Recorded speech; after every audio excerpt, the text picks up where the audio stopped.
But there is an update. OP says he broke up with me over text.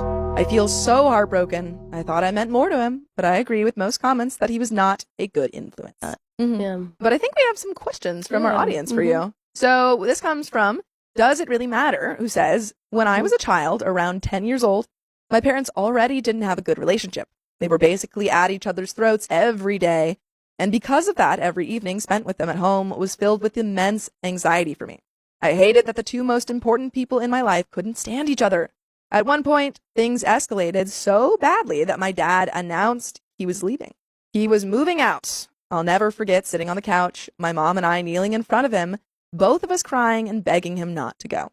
Of course, my mom realized that this situation wasn't healthy for me, so while she was sobbing and pleading with my dad to stay, she tried to calm me by saying, "Dad's just going to the store." It's rough. But unfortunately, I could see right through it, and I knew she was trying to lie to me. In the end, we managed to convince my dad to stay, but from that point on, I had constant stomach anxiety for months. I was terrified he might change his mind and move out after all.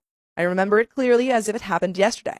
The only thing that brought me joy and peace during that time was when my dad talked to me about his near future plans.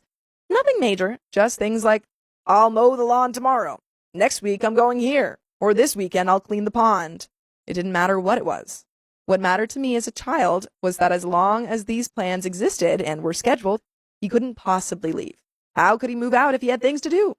Lately, I've been thinking a lot about why little things like when my ex would say, "I'm playing tonight," or when someone who doesn't live with me but is at my place and I desperately don't want them to leave, says, "I'm just going to eat. Let me turn on the oven." Why do those things calm me? The oven takes a while to heat up, so I know they'll be there longer.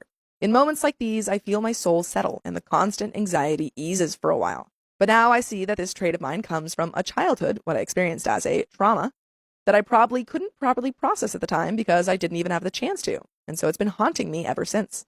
It's likely for similar reasons, or perhaps exactly because of that I developed this. When I get close to someone from the very beginning, my soul clings to them like there's no tomorrow.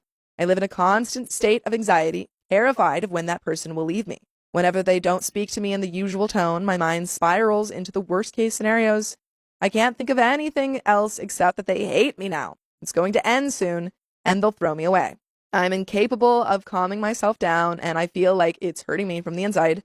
I don't know how much longer I can bear living like this, feeling this way 24/7, unless someone is so deeply, undeniably committed to staying by my side.